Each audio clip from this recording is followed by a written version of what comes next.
Good evening and welcome to the Wednesday, November 8th, 2023 Planning Board for the Town of Raymond. Apologize for the late delay. We've had some audio problems. If you are attempting to get for Zoom, you will not be able to call in. You can watch on YouTube there'll just be a little bit of a time delay. The planning board will work from an order. The board does have a quorum, and we'll start with a roll call. Greg Foster. Robert O'Neill. Ed Kranich. Mark Childs. This is a public proceeding, and unless the board specifically votes to go into executive session, you have the right to hear everything that's being said and to look at all the exhibits that are presented. Please notify the chair if you're unable to see or hear. The board works from a published agenda and will be considering tonight's items in the following order. We have the approval of the minutes for October 11th. We do have some old business, two pending site walks that I'll move to the end of the meeting. One for Peter Bernier and the other for the Collins Solar Project. The new business is an amendment to an approved subdivision by W.P. Clark and Sons Home Builders. In each instance, the burden is upon the applicant to demonstrate the compliance with the provisions of the applicable ordinances or state law. All persons speaking, including representatives of the applicant and members of the public, are asked to stand to the microphone, state their name, address, and affiliation with the application. All persons speaking shall address the chair. After the board votes on the merits of each applicant, it will prepare a written notice of decision. Because the notice of decision may substantially affect any appeal rights. And also, as a matter of courtesy, the board asks that those attending the meeting with regards to a specific application not leave until the board has completed its discussion. Appeals from adverse decisions must be filed with the Superior Court or as otherwise provided by law within 45 days of this board's decision. Also, to be certain that you preserve your individual rights to file any such appeal, you must be certain the board records evidences of your appearance this evening in opposition and the basis of your opposition. Okay. Done. All right, so the first order of business is the approval of the October 11th minutes. Were there any? Move to accept the minutes. Second the motion. Moved and seconded. Any discussion? All those in favor? Aye. 301.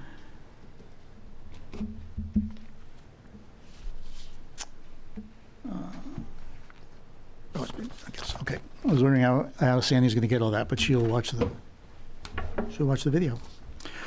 All right, skipping that old business, we'll go to the new business of the second amendment to the approved subdivision plan. This will be, Jim will introduce it to us. We are going to, this is also scheduled as a public hearing, so we'll do the public hearing and then we'll hear from the applicant as to if there are any additions or changes. Jim? Thank you, Mr. Chair. This project before you tonight called Turtle Cove Estates. It is on a dead end called Eastern Painted Turtle Drive. This was before the board in 2007 and was approved. You recently approved the front end of this in the subdivision a couple months ago. This was the original end that was already a subdivision. They're looking for a very simple amendment to the plan, which is to provide a 20-foot access easement for Lot 1 over Lot 2, and that would come off the dead end of the dead end turnaround. There were some comments raised by Wayne Jones with regards to the hammerhead. While they have agreed to many of those conditions, I don't know if the board really has the authority to or need to review those, because this is an approved subdivision plan and all you're looking at is the amendment in this case. So while they voluntarily accepted those and made some changes, you can accept those. I just don't know if it was a requirement or not, and maybe a moot point where they've met, I think, everything in Wayne's anyway. Okay. The only thing would be is that this predated, so it wouldn't be required to have sprinklers under the ordinance, because it predated, the original approval predated the requirement for sprinklers. Okay. Okay. Yep. So I think I don't know if somebody's here to represent the project, but it's a pretty simplistic change that they're asking for, just to put the access easement over Lot 2, so that currently Lot 1 would have to go way out to the north and wrap around to get access to Turtle Cove. Now they can come straight off the dead end and join into the other easement, go down through Lot 3 to have access to the cove. Is it down the side of Lot 4? Lot 3. Lot 3. Lot 3? Yep. Eastern Pavement Turtle. Or Yes. Yes. Isn't it? Is it this? is it this line down here? Well, we'll get That's what to I'm maybe. thinking. Requests, actually. Okay. The other is to, Mike. Are you the, I am William Clark, yeah. oh, okay, yeah, you might as well before we change. Good evening, my name's William Clark. I reside at 11 Heidi Way. I've been a 28-year resident in the town of Raymond. The other part of this is there is, and at the time when this subdivision was first approved, I'm not sure what the rationale was behind it, but there was open space down on the waterfront. I've purchased the property, I have control over the lots, and at this time it would be the appropriate time to ask for this amendment and before any of the other lots are conveyed. My intention is to build a retirement home on Lot 4. There is on the original plan, there was what looked like a 10-foot access along the property line, I would say the west side of Lot 4 that abuts Diane Potvin's property, and it up at the road it shows it coming right through a wetland. So my request is to delineate that access along with the 50-foot open space on the south side of Lot 4. And the purpose for the request, and I believe it's de minimis, but is to alleviate any ambiguity with respect to the waterfront. There is a open space all the way around the property, and there's 4 lots. It's part of the subdivision, but there's also potentially 5 other lots coming in off Raymond Cape, several of which belong to Mrs. Potvin. There's one house under construction there, and seeing open space on a subdivision, it seems like it's an invitation to use that open space, and my understanding is that it's specifically for the 4 lots that were part of this subdivision. So the request is to give definitive access to Lot 1 down to the waterfront where there's an existing dock. There are 2 other individuals that have legal rights to that dock that are part of an adjoining subdivision at Arbor Woods. On the plan, I think you'll see that the Sheridans and the Clarks, which are no relation to me, both were granted a right-of-way for that dock back prior to the subdivision approval. So it's pre-2007. And I'm not here to argue any legal access that they have. That's given, and I'm totally fine with that. It's the open space in front of Lot 4 that I'm concerned with, and that I do plan to live there. And there's another development behind this property that abuts the 8-acre open space behind Lot 2 and 3, and it seems like it's just I just want to add some specificity to the rights of that open space and the access to that common dock, which is on the south side of Lot 3. So the request is actually threefold. That was in the narrative from HB2M. That escaped me. I was looking at only, I was too. I guess I was only looking, that you were looking for, to amend the subdivision to allow for a right-of-way for Lot 1 to get to Turtle Cove. That- But that's not, That is one of the requests, because there's not a definitive way for Lot 1 to get to the waterfront. okay. But now, Not walking all the way back up around to that large Sure. parcel behind it. yeah, but, and now that is on, what side of the property? Are you doing that between lots 3 and 4? No. No. you- Well, the property line was extended between lots 3 and 4 down to the water, to the Right. water's edge, which is shown on the plan. Okay, but the access now is on, what? Lot 4, right? You're giving up part of Lot 4 for this access to go down to the water for Lot 1. No. No. No. No, Lot 1 will go off the end of Turtle The right of Cove way. Road through Lot 2 Yeah. to get to the common access between Lot 3 and the neighbors to the east. So there's a corner down on Lot 3 that has this dock, that has which lots 1, 2, 3, and the 2 abutters Yeah, have legal rights to. And there's no argument with any of that. Lot 1 didn't have anything definitive on the subdivision plan in terms of access to the water. My son just finished building a house on Lot 1, and I may not live, I want to live my latter years on Lot 4, but in our reality, there'll be other owners on Lot 1 and 4 somewhere down the road, so I wanted to make sure it was clear that Lot 1 did have access down to the water. So he's just basically switching. Lot 1 had access through Lot 4 prior. Now Lot 1 will go through Lot 2 to come down the common sideline of Lot 3. oh, okay, all right. So it's So I also want to be clear, in the original plan, the open space There's a thin really sliver. encircles the entire subdivision, including the frontage on Lot 4 at the water. So what HB2M has done is extended the common property line between lots 3 and 4 and delineate the open space in front of Lot 4.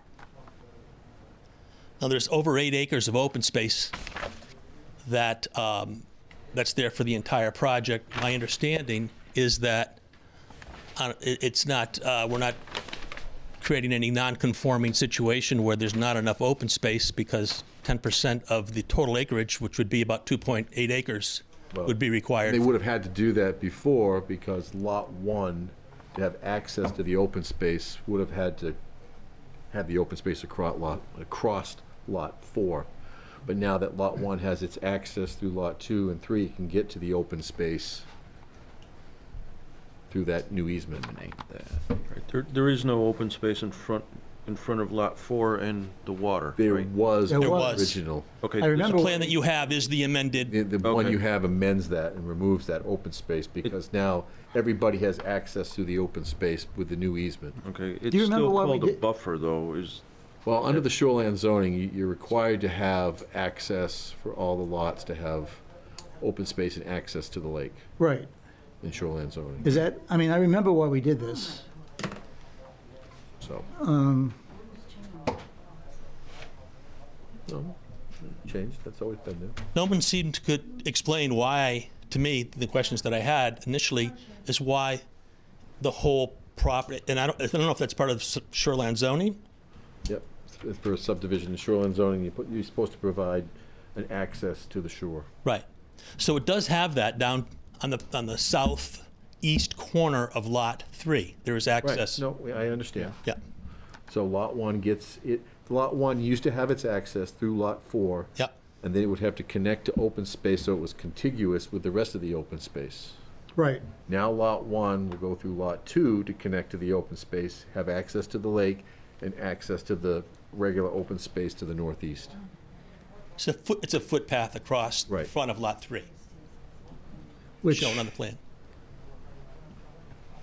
which also is where this dock is located. Is Correct. that what- At the end of the open space, down on the south Yep. east corner of Lot 3, Yep. there's an open Dock. space. There's There's a a dock. designated dock and access for all of the 4 lots, including Guessing that's the dog. 2 deeded lots in Arbor Woods. And Lot 4, that old easement across Lot 4, there was no other persons or entities that had access. That's correct. just the development on the end here, just the 4 lots on the end. Correct. But my concern is there's 4 or potentially 5 other lots coming in Eastern Painted Turtle that when people see open space, they believe they too have access to anything that's marked as open. How is that, is that within the homeowners agreement, or how is that? Well, I want to add a paragraph in the homeowners association that speaks to the maintenance and repair and upkeep of that open space and dock on the southeast corner of Lot 3.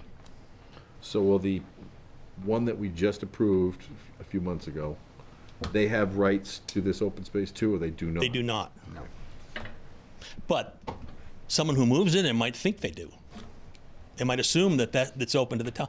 I've done subdivisions, and I can think of one in North Yarmouth where we had to provide parking spaces for the public to access an open space that abutted Chandler Brook, and This so is- it's I this is mean, all I just don't private. want there to be an open invitation to This is all what? This is a private road, not a public road. right. It's a private road. Private Yeah. road, yes.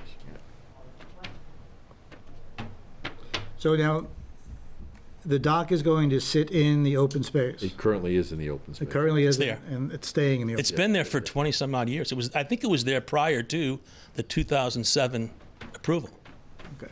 The only thing that changes on this plan is in addition to easement across Lot 2 and the dissolvance of the open space on Lot 4. It's correct. So, Okay. one thing I think that you guys should probably touch on would be that shore frontage down there. Now they've reduced the shore frontage for the open space.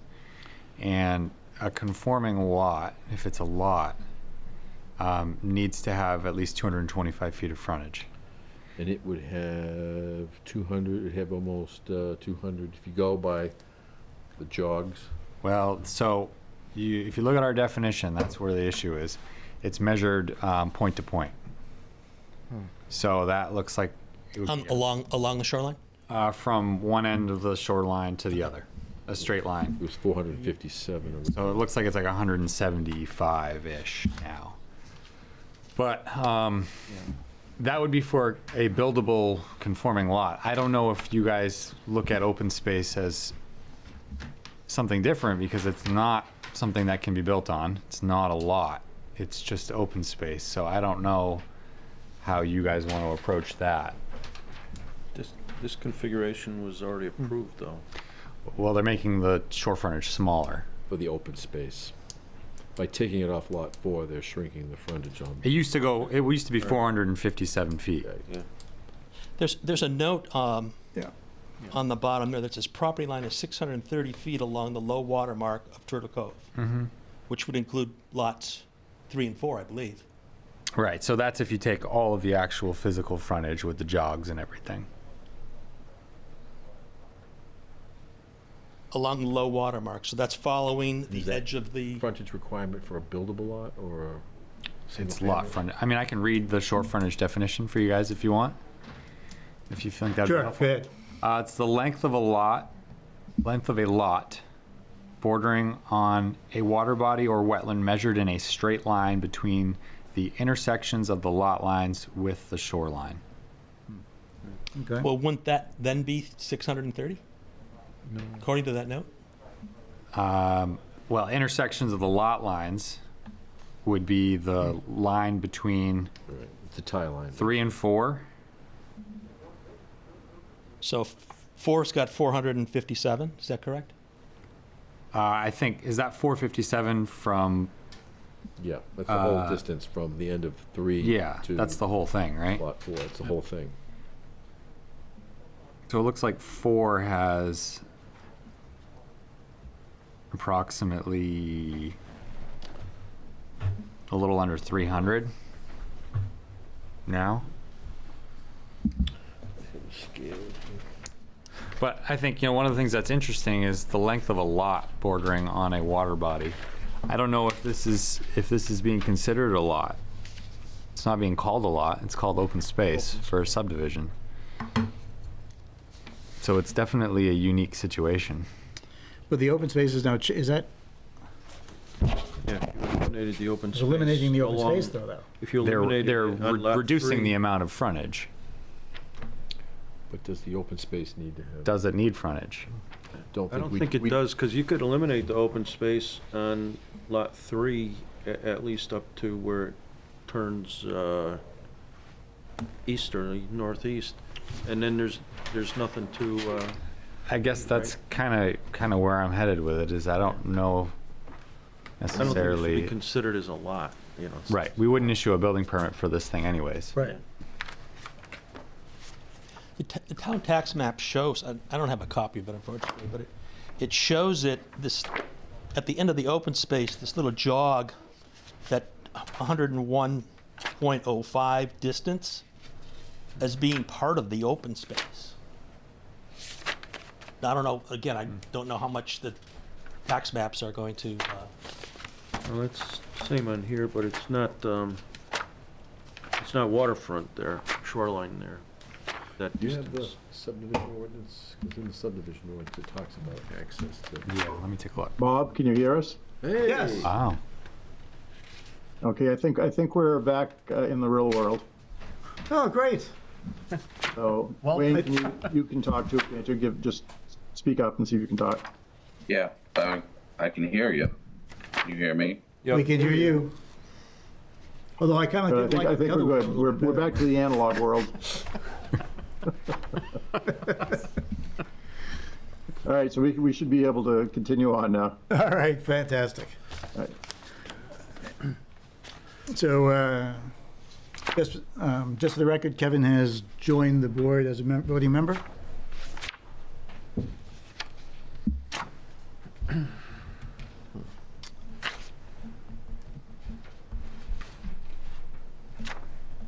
So, Kevin, were you listening? Were you able to listen to us? Yeah, I could hear you guys. The Okay. problem was with going the other way, Yep. yeah. So you know where we are? Yes. Okay. Put my phone away. Do you provide maps? Because I can't follow. We do not. We got an extra one here yeah. we can pass out. Yeah, there we go. Thank you.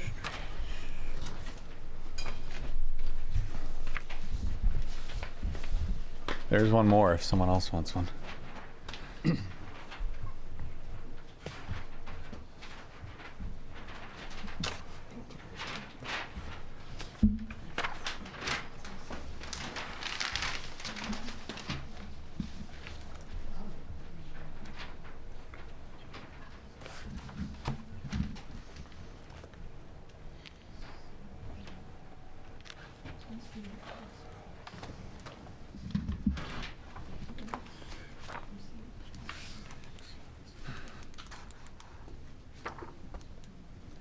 What are we doing? So we kind of got reset here with the, Yeah, I haven't really found anything in here that there's somewhere. Considered a lot or not? there's no, the definitions for open space don't. doesn't I really must have say, anything. this was fun. Considered a lot. I wouldn't think so. I wouldn't Yeah, would you- assume that an open space would be a lot. So we kind of got reset here. Yeah, I haven't really found anything in here that. Wow. Delayed. Yeah. It may be open space subdivisions. Yeah, 15, page 15. So. I mean, I don't, open space is even a conforming lot to begin with. Well, it's calling it undevelopable area, Right. so. I mean, open space isn't even a developable lot, doesn't have the frontage. It only has a 50-foot access on the street usually. Right, I mean, that's Yeah. kind of how I was looking at it too, is like some of our other subdivisions, the open space lots aren't conforming. Right. They don't Right. have road frontage. They don't have to, So, So is it any different? I mean, I don't really think so. really. No, you could just But eliminate you're the looking- open space along the water on lot 3 and. well, you're looking to have access to the water, right? And you've provided that. No, I mean theoretically, argument that you could eliminate that and then it would conform. You wouldn't have to worry about conforming. Yeah. But, Oh, lot 3. yeah, But I mean, we're not altering Lot 3. Yeah. And that's the one that you're concerned about conformity, right? Lot 3 was already approved that way, too. But Lot 4 now won't have the frontage, right? Oh, Lot 4 does have the frontage. Now it Is will. it? Before it didn't. Okay. Or it didn't. So The I mean, open you're not space making had it, the frontage. I guess the argument would be you're not making it less non-conforming. More So, More non-conforming. non-conforming. More non-conforming, yeah, backwards, reverse. so the square footage for both lots 3 and 4 do not include the open space, because the property line Yeah. from from point to point Yeah. is inside the point to point. So Lot 4 gained a little over half an acre by that conveyance Correct. of lot- open space, That's correct. which wasn't clear, but that's okay. Again, and my concern is to add specificity and eliminate the ambiguity, and that I don't have to police someone from the other side of Raymond to be fishing off my dock, you know?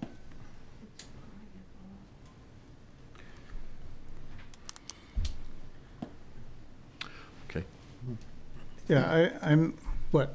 you're, No, I'm good. you're good. All right. I don't know. Nothing- It's a public hearing, so. Yep. Yeah. So, Mr. Clark, I just, I apologize. I was not prepared for all these three things. In That- in BH2M's initial narrative, it spoke to the, Okay, so would you do me a favor, though, and just run through the three things you're asking the Sure. board to do this evening? sure, so the number one thing is that footpath I just found it. from Eastern Painted Turtle down the west property line. Okay, It doesn't speak specifically to that being the access for Lot 1. okay, So I want, the footpath is to, again, provide more specificity for Lot 1. I So- would also note that section coming from the road walks right through Tell me what you think. that wetland, which I don't think makes sense in trampling, disturbing the wetland. Existing one. the existing one, right. Yeah, Okay, so number one is you're looking for a right-of-way footpath from, basically from the hammerhead to the open space. Correct. And then down to the dock, is that correct? correct. Yes. Okay, and that's one. specifically for Lot 1. Okay, for lot one, okay. Yeah, they Got it. Now, what else, you're requesting other things as well, though, right?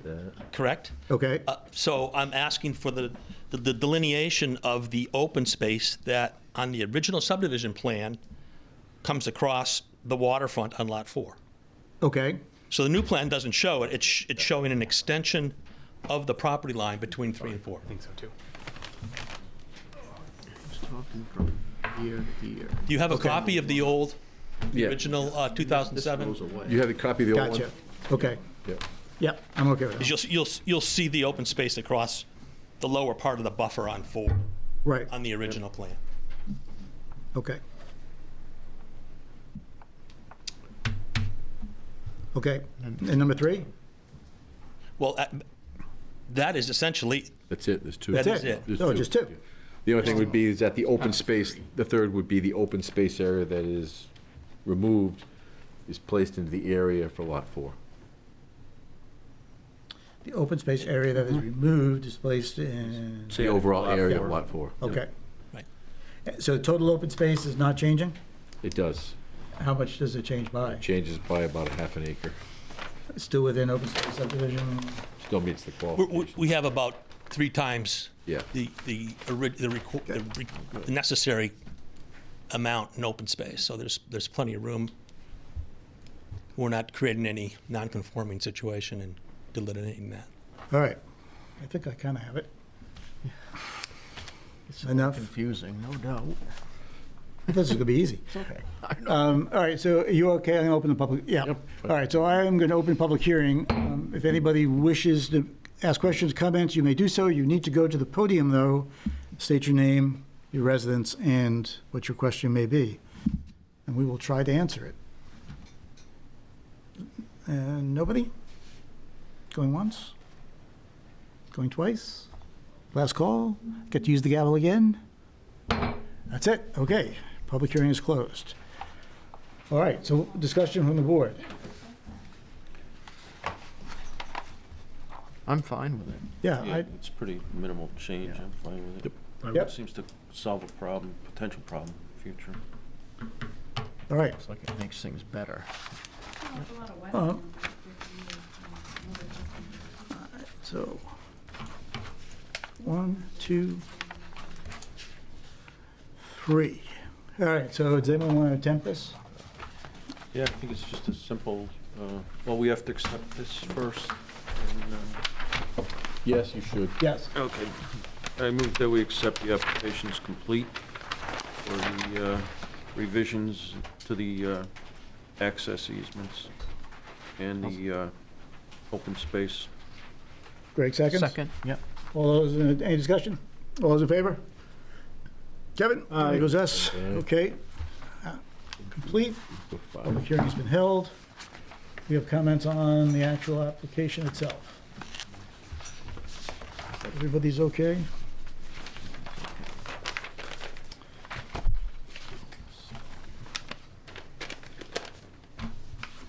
All right, so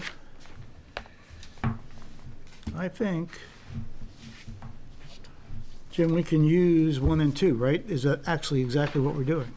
Right. Right? All right, so I will move that we approve the Second Amendment to the subdivision application, granting a 20-foot access easement be added to the end of the right-of-way of Eastern Painted Turtle Road to provide Lot 1 with direct access to a trail, or actually open space, that leads to Sebago Lake, and also modify the open space along the western and southern sides of Lot 4, which has been removed, while still leaving direct access to the project's open space area. Second. More? Yeah, no, that's Other it. I chairman? wanted to make sure. Sorry, Wayne? Yeah, Go ahead. so, will the, additions to the plan to address the fire safety issues, will those be part of the plan or not? Well, I don't think we're modifying, it's a good question. We're modifying the, actually, that is a good, when we modify a subdivision plan, You don't open up the whole, you only open the area that is under modification. we only open up the area of modification. We don't go back and, Because we had that happen, if you remember correctly, that came up on the one we did for Valley View. And we only looked at the road section. They came in, they modified the road section. All we looked at was the road section. We didn't look at the lot because that one was an older subdivision that had approval for elderly housing bonus. yep, And we didn't, right, I remember that. so we were advised by the attorney that we only looked at the Yep, revision. okay.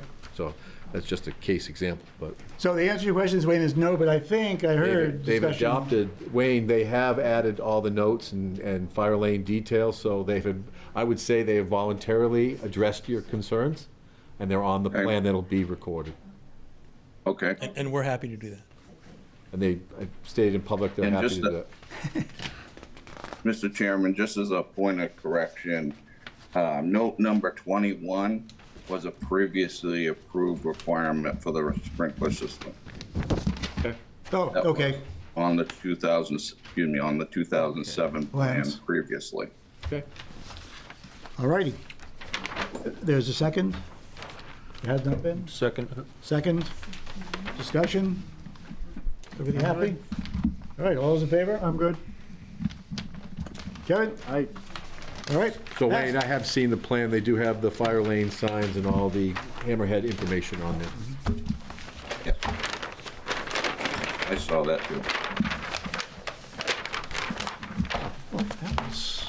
It was more complicated than I thought. You're done, you're good. Thank you, Mr. Chairman. You're very welcome. Do you have a- Sorry it took so long. Are you going to have a Mylar or a plan to have signed? Yeah, I did speak to Bill Thompson. He says you don't do Mylars anymore, but Right. you do a Paper completed set copy, of plans. So he'll bring the paper copy over for signature. Okay, Awesome. right, thank you. Thank you. Mr. Chair, could you please advise we need at least 3 paper copies for you guys to sign? 3? He acknowledges yes. Thank you. Thanks, Andy. Okay, You want to come back to the other ones now? yeah, I do want to go back and visit the Sidewalks? sidewalks. First up would be Peter Bernier's Lookout Lane extension. Peter's not here. Oh, he's here. Oh, grandson's here. Yep. You qualify, excellent. You left Peter home. All right, so a little bit of background before we go. You were here last time, right, for the discussion? So we've looked at whether or not we can indeed grant a waiver for the two portions of the road. If we consider the road up into the new lot as the first portion, and then the second portion would be from the lot to your grandfather's house. If I am assuming that the request for the sidewalk is because the road does not meet the standards that the ordinances require. In areas it's tighter, there's tree growth and stuff like that. Right. So in order for, I mean, even if we were to go in and we look at it, and we certainly could do that, no matter what we were kind of to see, there would be a requirement for you to submit a waiver application, and it would be up to the board, and we could get a feeling for them tonight as to whether or not it's for the entire road or just for the road up to where your lot intends to be. Basically the end of the road, because there's only He needs to go to Yeah. the podium. Oh, yeah, sorry. You need to go, I'm sorry. State his name, right? Yeah, could you just state your name for the record? Ross Batchelder, Peter Bernier, his grandson. Thanks, Ross. So I dug out for you, I was hoping someone would come, the waiver requirements that you would have to meet, so that you could take a look at. So even if we go, or actually when we go, and we see that it does not meet, we cannot grant you a waiver for any of that unless you come back and tell us that these are the reasons why you cannot meet the requirements. And obviously, I don't know whether or not that's possible or not, but whether or not to meet the requirements. But basically, and just the general view is that it would create some undue hardship in being able to change the road to meet the requirements according with the ordinance. It's kind of the abridged version. Right. So if you'd like us to come and look and confirm that you're going to have to submit a waiver, we could do that, or you could kind of work on a waiver and try to submit the waiver, whatever kind of steps you would like to go process. I'd like to go forward with the site walk. Okay. Then let's get out the calendars. With this, I would propose that if it's okay with you, that we don't do an official site walk until you actually maybe submit the application, and then in fact we could do it. If you would like it to be an official one, we have to advertise it. It's got to be 30 days away, so it would be 5 or 6 weeks away. So I need a waiver for you guys to come out? Or? Nope. Okay. We can show up without the waiver. Okay. It's just not going. We're just not going to be able to tell you anything official. All right, so Until the you next can meeting. come out, look at it, and then I got to fill out the waiver, and then come back. Correct. I wouldn't fill out do all the process. I would take a look at the waiver. Okay. But I wouldn't go through all that work yet until you came back. Okay. Because see what. And unofficially, we could tell you while we're wandering the road which way we probably would be best to go. Okay. Okay. So we can do the site walk, come up with a plan from there, and then revisit? Correct. Okay.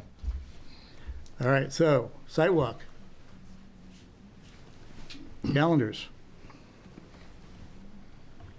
Did Sandy tell us a date that we?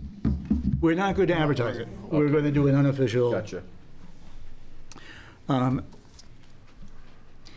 you have to do a site walk for a private road? No. So you don't have to do an official site walk? Correct. Eventually? Okay, so Yeah. this could be the only one? Oh, I probably will be. Yeah. Yeah. Okay, so that's good. Yeah. Unless. Unless you guys decide you want to do one. Right. Relatively cut and dry. Right. Yeah. Yeah. Yeah. It's almost a drive-by. Okay. Anybody got any preferences?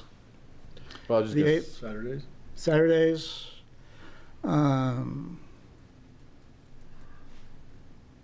25th. Oh, that's Thanksgiving. I think it's 2nd or 9th. The second. December 2nd? Okay. That works. December 2nd works for me, I think. Yeah, fine. Yep. December 2nd? December 2nd? It's good with me. All right. Works for me. Kevin, December 2nd, okay? It looks good for me. Preference and time? Morning? Morning, 9:30? Sure. Yep.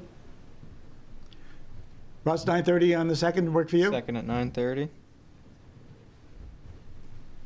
That'll work. Okay.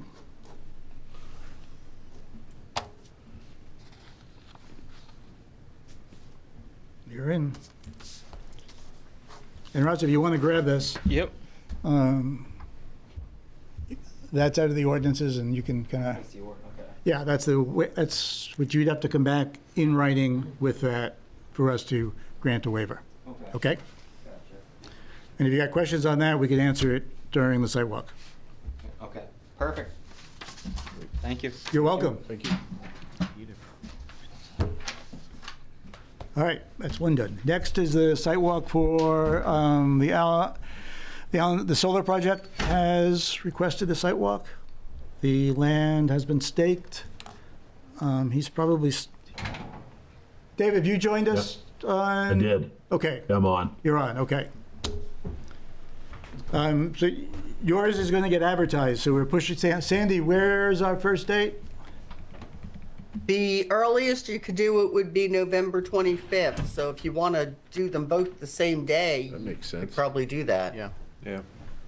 Yeah, I don't want to do the same day. I get, you know, it's tiring. You are retired, aren't you? You are retired. Why is 2 things in one day? I schedule one event today. That's it.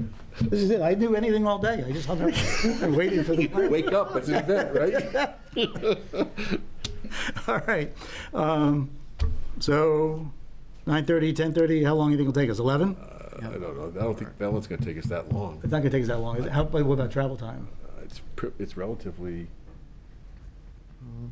close, right? 20 minutes max, yeah, it's probably Right. closer to 10. 10, 15 Go down minutes. 121 and So Go down take a Main right. Street. 10, 15?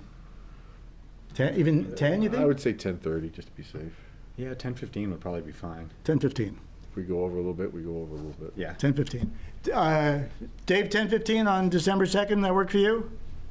10:15, December 2nd, yep. Okay. Sandy will advertise. I will get the advertising done. Yes, sir. Sandy, you don't need to advertise the road sidewalk. Correct. Yeah, okay. And then in regards to the next meeting, Sandy, is that where you've already notified the abutters? What do we do there? Well, I'll be sending them another notice, Dave, of the actual site walk, so they can attend if they wish. Yeah, But you'll be on for the next meeting because I got everything in today. okay, great. And that will be, so when, will that include a public hearing in that next meeting or not? Yes, That's up to the chair. I would say yes. I can advertise it as public hearing if he so desires. Where will we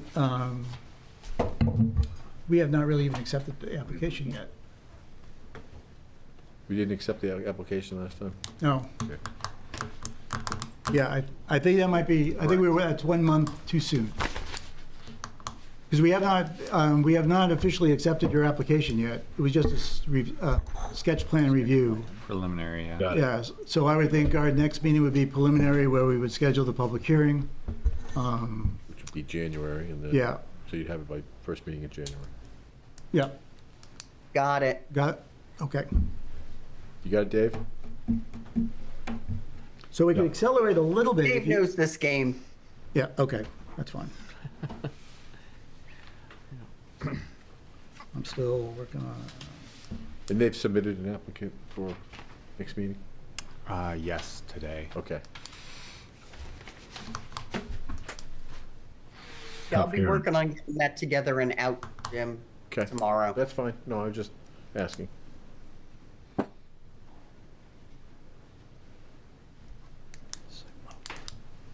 Okay. Thank you. Thank you, You're Dave. welcome. Workshop. Discuss the ordinance changes for the June town meeting. Yeah, so I passed out, what I do now is I try to keep track throughout the year of people who come in that have requests that they would like to make for ordinance amendments, things they don't like or things they want added. So I only have 2 that came in this past year. So I provided you guys with those. Beyond that, we have a bunch of cleanup stuff that we can do that I can kind of add to this, but I didn't want to do that really until I know if you guys have any interest in tackling anything, or either of these 2, resident requests. We can kind of fill this list in with some cleanup stuff, but the first one is an individual who would like to do, and this is kind of a hot topic. It's something we've discussed, or you guys have discussed in the past. Yep. You would like to do events on a residential property. And this one comes up quite a bit because we do not have an allowed assembly use for like an event center or event space really anywhere in town. Definitely not in rural or rural residential. But we have people who have requested to do that. Wedding barns and stuff like that. So his request, he has a field that has utilities, and it's on a vacant lot next to his house, and he would like to be able to do events there. So I said I will bring that to the planning board. The second one is someone who would like to install a tiny home, but they can't meet the requirements of the town currently, which is we allow tiny homes, but they have to meet all of the requirements of a dwelling unit, which means foundation, regular egress requirements, and space requirements under IRC, the residential building code. And it's basically not possible for a conventional tiny home as you would picture it. So there has been some changes at the state as far as definitions go for tiny homes. Doesn't change much. But the IRC does have an appendix to the residential building code, which allows lesser standard items specifically for tiny homes. So some towns have adopted that. Some towns don't.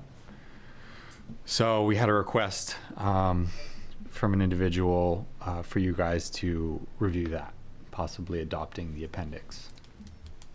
So those are the 2 that I have.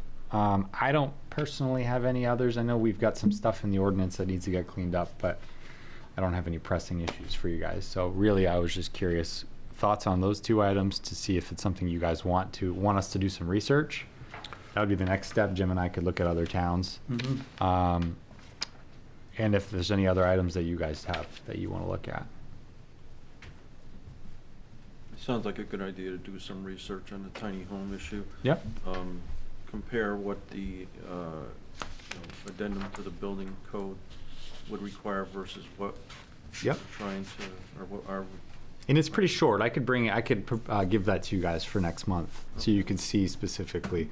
It's like a couple of pages. It's really not a lot. So the only question I would have with that is we've got the accessory Dwelling unit Mm-hmm. coming back in.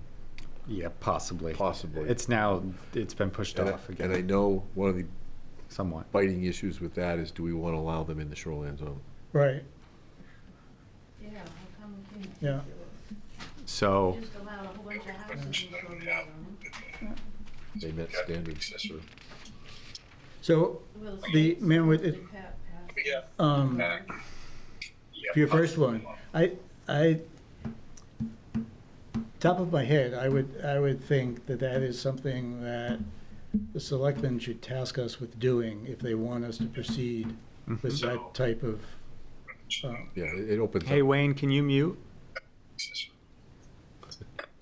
Yeah. If they want us to look at Go ahead. developing some sort of plan. Mm-hmm. Yeah.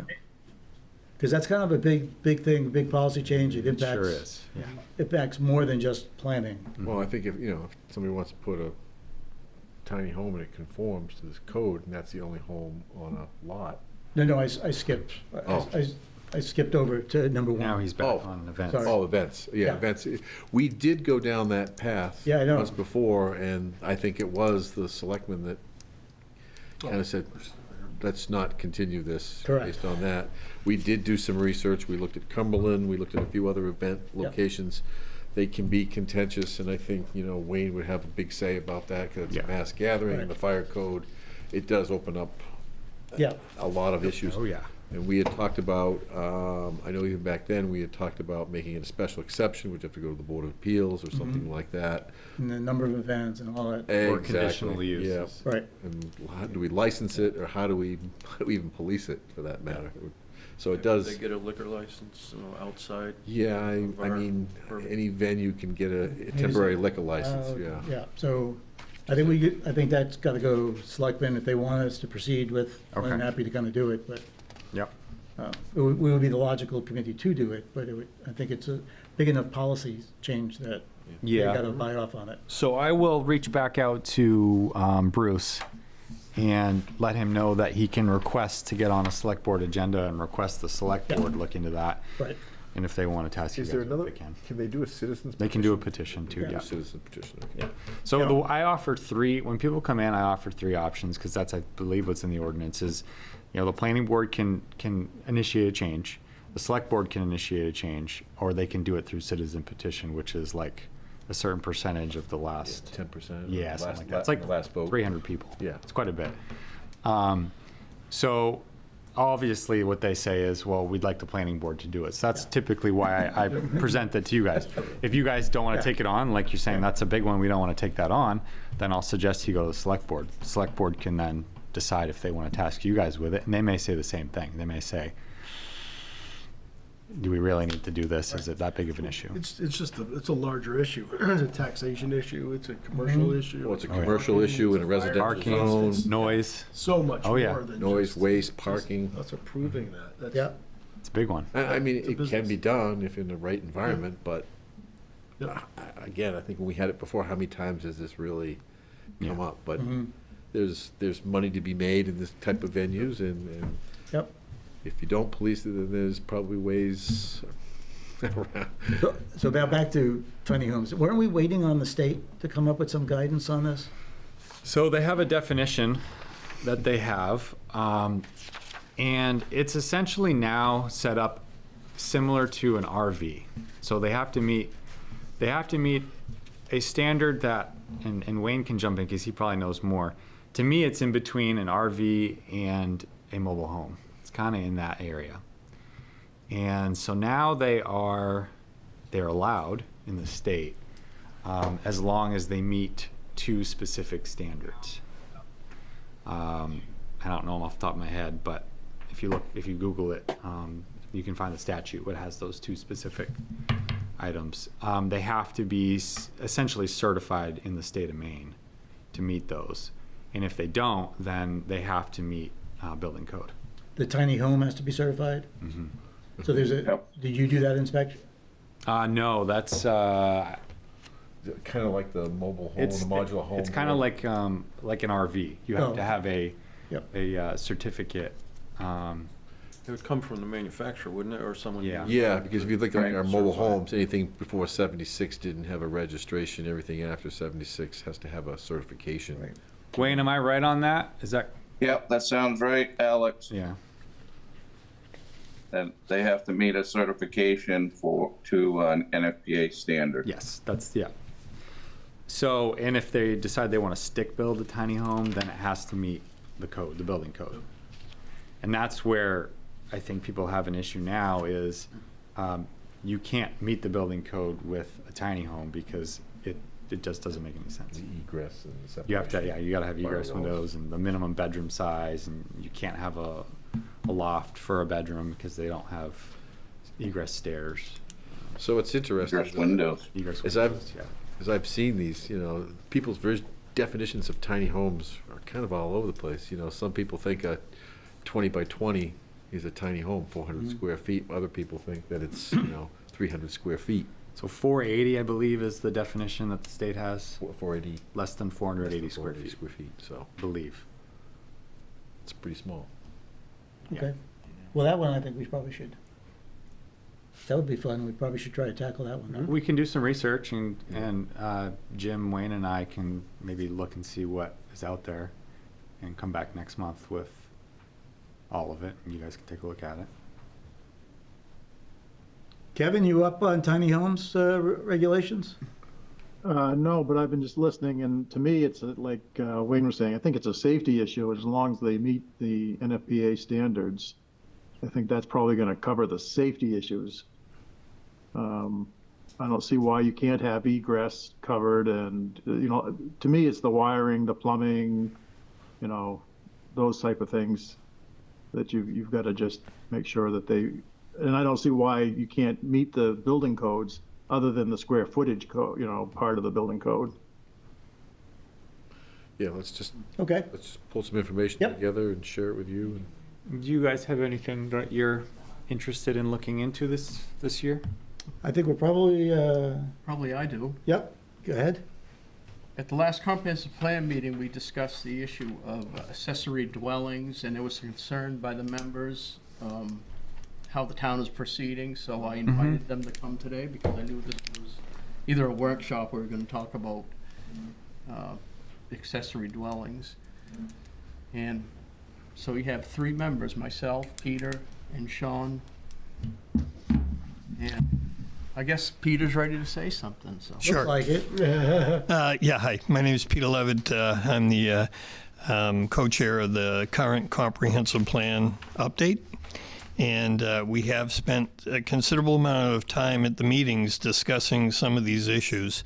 I appreciate this time with the workshop to basically ask some questions, maybe get some information and guidance as far as where we're going with the comprehensive plan. Most of the chapters, and I'm sure you guys are familiar with how the comprehensive plan works. We have North Star Planning, basically, who are our consultant planners on the comprehensive plan, and together what we do is develop chapters per the state guidelines. I have gone and updated the select board recently on where we're at. We started this process in September of 22, so we're about halfway through it. Most of the chapters are written in draft form. But some of the questions that we have that have come up, and Greg's been very helpful in as far as being a conduit and providing us with information, but these are just some things that, especially given the fact that the implementation of LD 2003 is July 1st of next year.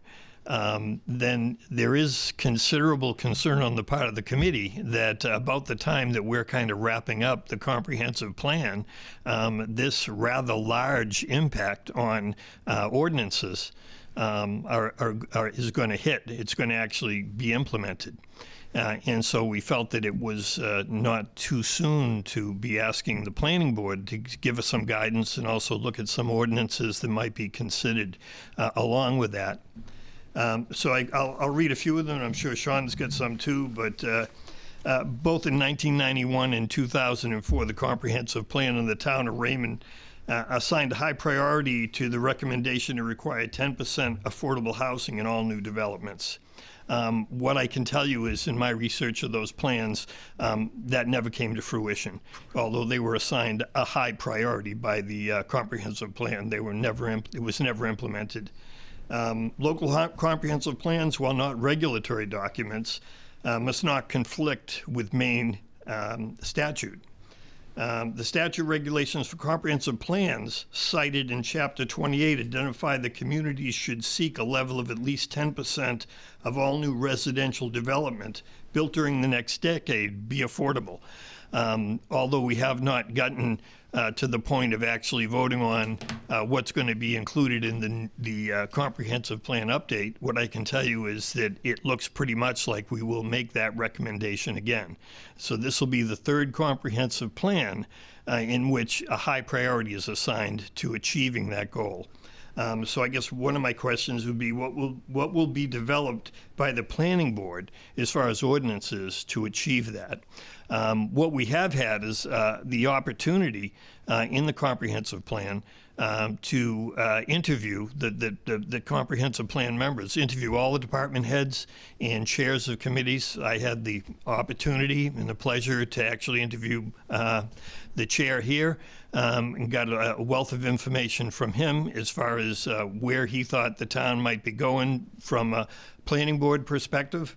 But that would be one thing that we would be asking for guidance on sooner rather than later, as far as how that is going to be impacted when we have to make these decisions and put it into our land use plan and our housing plan or chapters that are going to be incorporated into this comprehensive plan. Also, the extent of LD 203 requirements are determined by growth areas within the municipality. What are the locations within Raymond that the planning board considers designated growth areas? I know that it's in both the 1991 and the 2004 comprehensive plan as far as what the comprehensive plan felt were designated growth areas. But I have not found anything on a map or in ordinance that identifies that. And I wonder if that might be helpful as far as going down the road, because in dealing with Maine statute, that is one of the things that directs what you can and cannot do as far as LD 2003 is concerned. Another is that LD 2003 allows for municipalities to regulate short-term rentals. I know that there's been discussions at the select board level several times that were represented by quite a few individuals. The state does not mandate that municipalities have regulations for short-term rentals, but I guess the question that we have on the committee level is, as of July 1st next year, accessory dwelling units are going to be allowed, and Alex is probably going to get some requests. And so the question that we had is, will one of those accessory dwelling units, or these accessory dwelling units, can they be used or built for the purpose of short-term rentals? So I don't say that we need to get into the whole short-term rental issue, and I know it's a hot button, but in regard to 2003, LD 2003, that could start happening as soon as July of next year. And so we should be positioned to be able to address that. Once again, the comprehensive plan isn't endorsing how to go on that. That's really the decision of the planning board. But what we need is something that backs us up, or at least establishes the definition and what you can and can't do as far as a short-term rental in those units. With regard to ADUs, what would be the status of a lot if an existing home is removed? I mean, since we don't have an ordinance yet addressing that, that would be a question. So I've got a house and it's on a lot and I remove it. Does that now mean I can put 2 accessory dwellings on it or not? And I believe what the state says is that's up to the municipality to decide. So there has to be an ordinance that describes, can you do that or not? Where we question, this is probably my own question, and it doesn't have to be answered now, but it just, how did the planning board arrive at 700 square feet? I mean, I've seen everything from 500 square feet, some communities, and others that have said 1,000. There seems to be a minimum that the state outlines for an accessory dwelling unit. It doesn't appear that there's any limit on how big it can be. I think I've seen some municipalities that have said, well, it can't be any bigger than the existing structure. So once again, a consideration for an ordinance that kind of defines that. After July 1st, applications for ADUs, if they do increase, I guess this would be one of my questions would be, and we asked this of all department heads when we were doing our interviews. The number one concern that we heard from department heads and chairs as far as the next 10 years in Raymond, what their challenges are going to be, is personnel. Having volunteer members or having employees to do everything from code enforcement to fire and safety. So if there's a flood of applications come July 2nd in the town of Raymond for accessory dwelling units, does the code enforcement office at this point even have the capability to handle large numbers of applications? And if so, and there are questions as far as ordinances are concerned, does the planning board need additional resources to handle that? That's just kind of a thought as to thinking about that, because it's not that far away. And then lastly, do town ordinances currently allow for the tracking of rental units? When North Star Planning went out and did the data collection for the housing chapter, what they could not find any database in town that tracks any of the rentals, and that they were basically estimates. I mean, we have roughly 3,000 homes in Raymond. How many of those are rentals? It was just a guesstimate. We did not know. So that might be something that would be helpful down the road to track as well. And I had a question about tiny homes, but that got answered.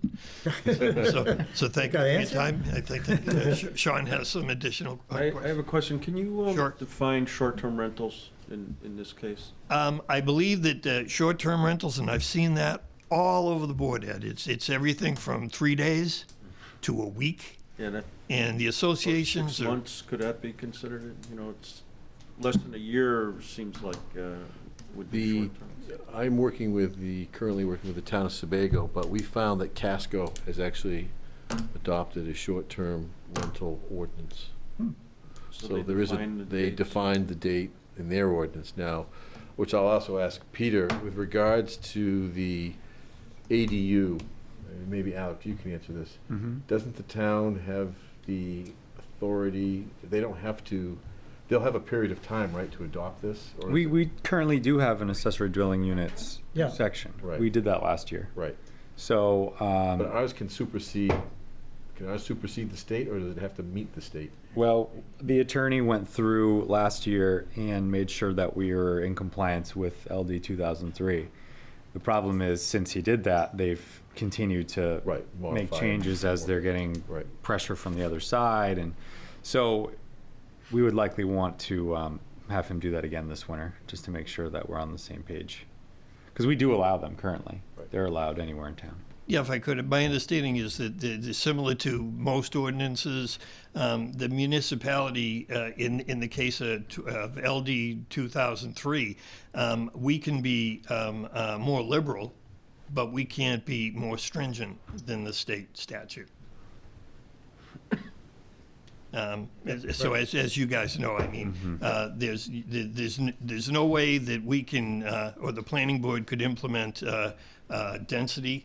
As far as regulating parking, can't touch that. That's I state know law. that was a sticky point when it came up. A lot of the rural communities had issues with lakefront properties because of the impact on septic systems. There originally was a portion of that where you didn't have to increase the size of your septic system with the ADU, and I know that was kind of being looked at, and parking was another one. But Absolutely. with regards to the short term, in Casco, and I think they're going to look at it in Sebago, it's kind of like a 30 days is their time frame. yeah, there's a licensure process, an annual licensure process with that, so that in the event that there's complaints on the property, an appeal could go before the Board of Selectmen to revoke a license if it's deemed delinquent or inappropriate behavior and activities going on. So there's some policing, but that's always the question, is how do you, it's not like the town's gonna run down there and look for problems, but it'll be more or less public complaints is driven, kind of like your liquor license type things. When I listened to the select board discussion, Alex was involved in it. This is over a year ago. I think that the select board's take on it is that basically the liability issue lies with the owner of the property. But once again, that would suggest if there was some sort of a licensure process, at least the town would have the contact information. That's the biggest issue, is that when the sheriff reports to incidents at these Airbnbs or short-term rentals, nobody knows the contact for the owner. So by the time they get a hold of the owner, the incident's gone, the delinquents have left, so it usually gets dropped. So it certainly from a and I believe I could quote the code enforcement officer directly in this, that adding a whole nother layer of ordinances that really are going to revolve around enforcement are something that really would have to be thought about very, very closely. And one other item that they've added in there too is they wanted a placard, kind of like a certificate of occupancy posted in the occupant that disclosed the maximum number of occupants allowed. Oh, kind of like a hotel. Exactly. Yeah. Yep. One of the problems with that is, as I understand it, is that it's the occupancy regulations we have basically are based on bedrooms. Right. And if you happen to have a camp that's got a 20 by 20 bedroom with 15 bunk beds that are doubled up, you can put 40 people in there. Yeah. And Yeah, Wayne? Yeah, so some of the things that we've seen with short-term rentals that's a concern is just what you're talking about there, is large numbers of people, and the exiting for the building doesn't meet those requirements. So to Jim's point of, the maximum, having a placard on for maximum occupancy is a good way to go. Which would require, doing an inspection and determine what that number should be. And I believe then that does translate into enforcement. And, what capacity does the town have to do that? It gets overwhelmed in the summer anyway. Absolutely. So what I'm doing right now is basically asking from the comprehensive plan perspective that you not get mired into that issue right now. That is going to be a very, very difficult issue as far as the town dealing with short-term rentals across the board. Our specific question was with AUDs. Can they turn into short-term rentals? Because if they can, then the question is, how many of these are there going to be? And I'm not trying to be a Chicken Little and say that the sky's fallen, but by the same token, July 1st, 2024. So, thank you. I think there's some more comments. So I think, Peter, before you go, I think the growth area question that you asked, and I'm not sure if we've talked about this, but I think that the planning board has in the past tried to meet that by our ordinances concerning lot sizes. But we have resisted in the past, and Jim can help me out here, because is it the overlay groups, overlay zones that we've really kind of tried? Well, we've got some manufactured housing overlay zones. There's a mobile home overlay, but Right. that's really the only difference there is you're allowed to do a mobile home park. Right. But we've tried not to have multiple overlays. Is that?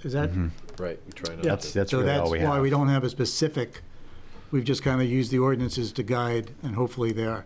But I'm wondering, is there an opportunity, not that we've seen very many come through, but like open space subdivisions, we allow cluster subdivisions, is there an opportunity within that to say 10% of their homes must meet that Yeah. standard? Absolutely. Or meet the standard of. The county, I guess it would be on a county basis, right, on value. Sure. Yep. Sure. Of affordable housing. Yep. Yeah, we've talked about this. Yeah. We've A just number of times. Yeah, it just never had any legs. Yeah. But we don't see very many open space subdivisions for one. We haven't seen one in a number of years now. But maybe we could do something like, I mean, we've thought about putting that in, somehow getting that into the ordinances. And as far as the looking at and how it piqued our attention at first was the fact that the language in LD 2003 was specific about designating growth areas, and that designation should be contained within the comprehensive plan. I mean, You could say the commercial district. Well, I mean, do we look at the village? Do we want to look at rural residential? I mean, I can just tell you, just from background, that in the 2004 comprehensive plan, it basically identified the Village 1 and 2 and the industrial and the commercial areas. Yeah.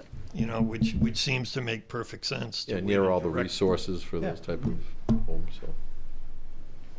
I mean, the big thing is the lack of sewer. That's the big, Yeah, there's a minimum lot size for the sewer. big restriction. So What do if we we had talk a about sewer now? What do system, we- if we had a sewer system, it'd be a different story. You know, if there was a sewer system in the village and the commercial, for example. Oh, I'm sorry. Okay, yep. It would make things a lot easier. That's why it's tougher, I think, in the rural communities because of the restrictions of the sewer. Yeah. You know, when you're in a urban environment where you have municipal sewer, your lot size is almost. Yeah, you can stack them. What can you stack? And the same thing happens with the dwellings, it's just dwelling units, because Right, almost exactly. always they're gonna have to Yeah. have a new septic field system, a new Right. leach field, and you gotta be able to do that. 'Cause you- So And it's there's a kind of state plumbing self-limiting. code on top of that. that Right. you have to meet. You can increase the amount of density in the village, but realistically, you have to have land to support for the septic Yeah. system, and it's getting eaten up by the structures, so Right. you know, you're kind of just maxed out. Yep, And that's how LD 2003 basically, they said there's, as far as designated growth areas, if it's mentioned in the comprehensive plan, it's you're good to go. If you don't have a comprehensive plan or it's not mentioned in there, then it's really tied to sewers, public disposal of waste. If you have that, then it's considered a growth area by the statute. So I'm also wondering, is there, it doesn't sound like it at the state level, but at the local level, could we say there must be at least a primary residence before an accessory dwelling unit can be on? Well, an accessory dwelling unit is accessory to an existing yeah. principal structure. Yeah, LD 2003, once again, they do cover that. They say that as far as that question is concerned, the existing has to be existing prior to or built at the same time as the accessory dwelling unit. Yeah. So it's fairly comprehensive as far as the plan is concerned. Yeah. It did go through rulemaking. My information is the rulemaking for now is done until, I guess, we all meet in court. and then maybe it'll change. Let's look at seeing if we can come up with a model for that 10%. You know, In the cluster? Yeah. Or the open space? either one, Okay. either Or one of both. those, or both, yeah. I mean, it's something we've batted around for a while, and we see what happens when there's a approved subdivision, and then somebody wants to build a multiplex that's going to be a lot cheaper. We get, We did have one of those that did come in, remember that one? Yeah, I point? do, It that's was a- Westview, right? Right. Yeah. you know, and the residents get upset, and rightfully so, because they weren't expecting it, because it wasn't in the. Well, the question would be, does it have to be multiplex, or can it just be an affordable, single-family home? Sure, no, Yeah. I just use that But as to an your point, do example. we want to go that far as to say that a certain number of those lots could support duplexes, or? Well, if we did that, then that would, I mean, I would assume those are going to be less expensive, right? Yeah. So- But, I mean, and it's always that compatibility, multiplex with single families, but if it's planned ahead of time and known ahead of time in the subdivision, then it's not, Exactly. that one kind of sprung on everybody because they assumed it was all single family, and then they got hit with a multiplex. Right, and that's fair. I mean, that was fair on both sides there. But if we plan it out and it's approved it like that, I think that's a different situation. If I learned anything in this process, it's the fact that, as I mentioned before, a town's comprehensive plan is not a regulatory document. What I also learned is that a comprehensive plan of a municipality forms the legal basis for every ordinance that we write. And we don't really have one right now, right? Well, you know, there's also, it's stated in the statute that it would be a matter of defining whether or not your comprehensive plan has expired. When it was a required state requirement, Right. when we had a planning office, and it was required of all municipalities, it was every 10 years. Right. But that went away. Yeah. So we no longer are required to do it. However, my understanding is you're in a much more precarious legal position if you do not have. Right. And your availability of certain grants are restricted. if you don't. Absolutely. Yeah. Okay. Thank you. Thanks, Peter. Oh, there's more? Oh, yeah, just real quick, Sean, I'll make it quick for you, Sean. I'm at 84 Main Street, Comprehensive Plan and Budget Finance Committee. I don't want to throw anything more at you, just wanted to, I took a class on this. As a realtor, this thing fascinates me because I want to be able to speak on it, especially people coming in and saying, hey, can I use this as a short-term rental?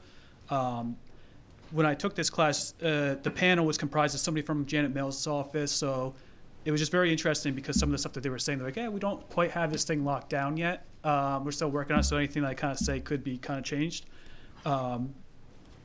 If something's built into the deed where you can't have an accessory unit, that's going to supersede that.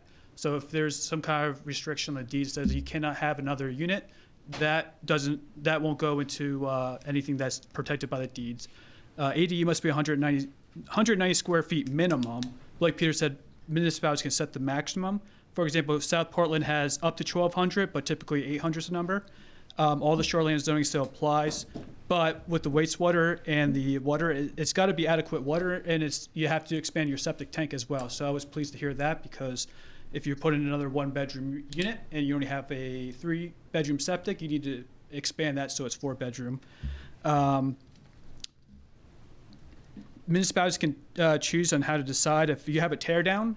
If you tear the house down, do you treat that as vacant land now, where now you're building, just like Peter was saying, when you're building?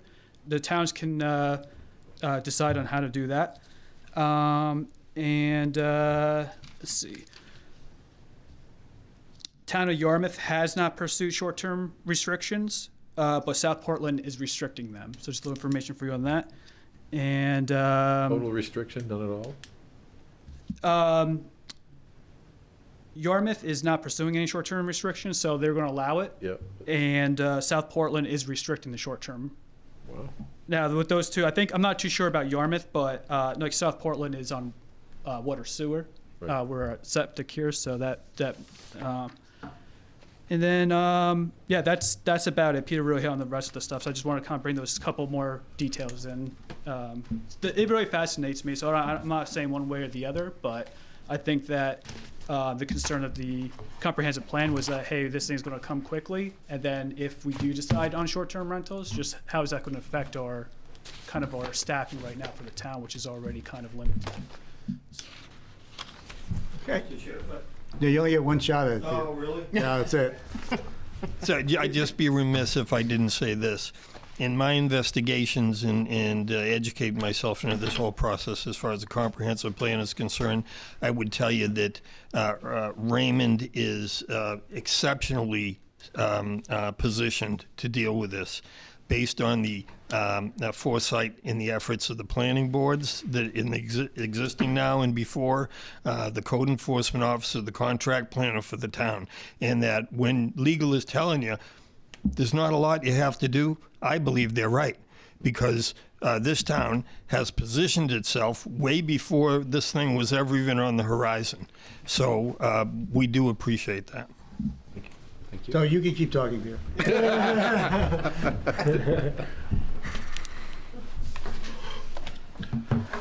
So, I guess path forward, do you want me to reach out to the attorney and ask him if he can just make sure that the changes we made last year are still up to snuff, or do we need to make any amendments Or on? should we make changes if the rulemaking portion is done? Can we start He bleeding was them very into heavily our- involved with this Yeah, he when was. it first You know, started. One of the so- things that we have talked about, and we just kind of batted around as asking questions, is we've gone from accessory dwelling units that were attached to the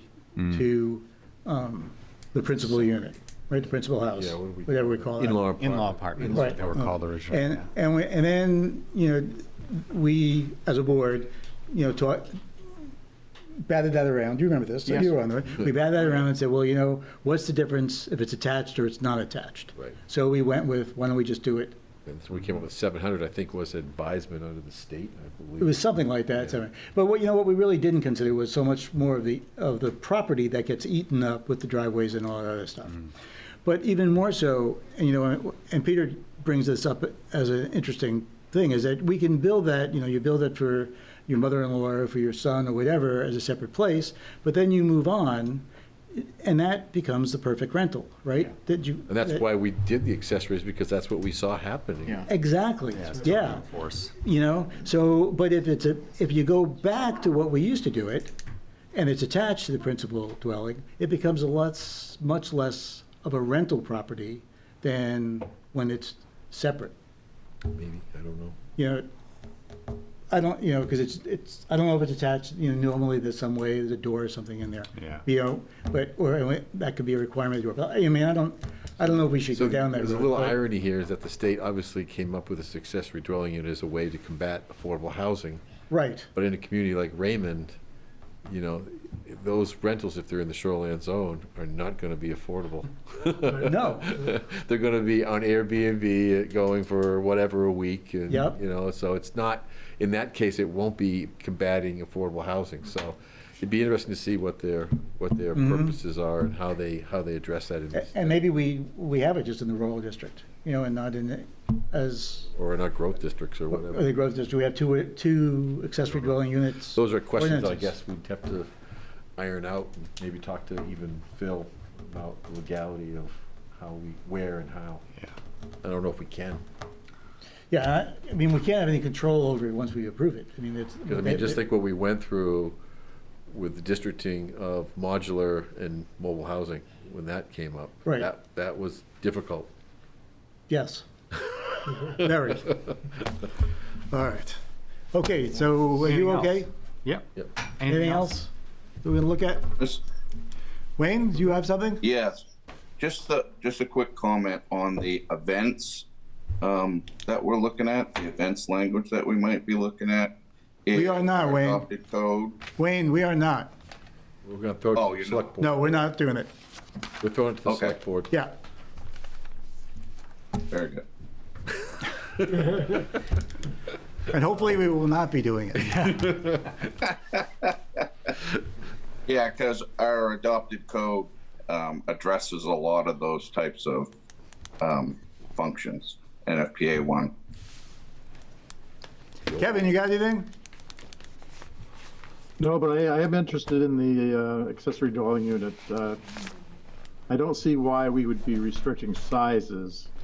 It sounds like, you know, well, if you're older or if you're a grandparent or if you're, you know, a child of the person, you can't have as much space as the primary dwelling. That to me is kind of an odd thing. Yeah, and I think, again, Kevin, I think that came from an earlier version of in-law apartment where it was 700 feet for. Right, it came exactly from that. And I think we just adopted that for the accessory dwelling. I don't think any thought was put into it could be larger, but then I know we had a case that came in where we had, somebody wanted to put 2 residents on one lot. Right. In the shoreline zone, and they couldn't do that because they had to be standalone density and they had to be separated. Shoreline Then it zoning, became, like twice. then that accessory issue came up. One had to be less size than the other, and it gets into a lot of detail. Shoreline has to be 6 acres. If you have 3, then you have to have 3. Right, I mean, I think we got to look at, you know, Ridiculous.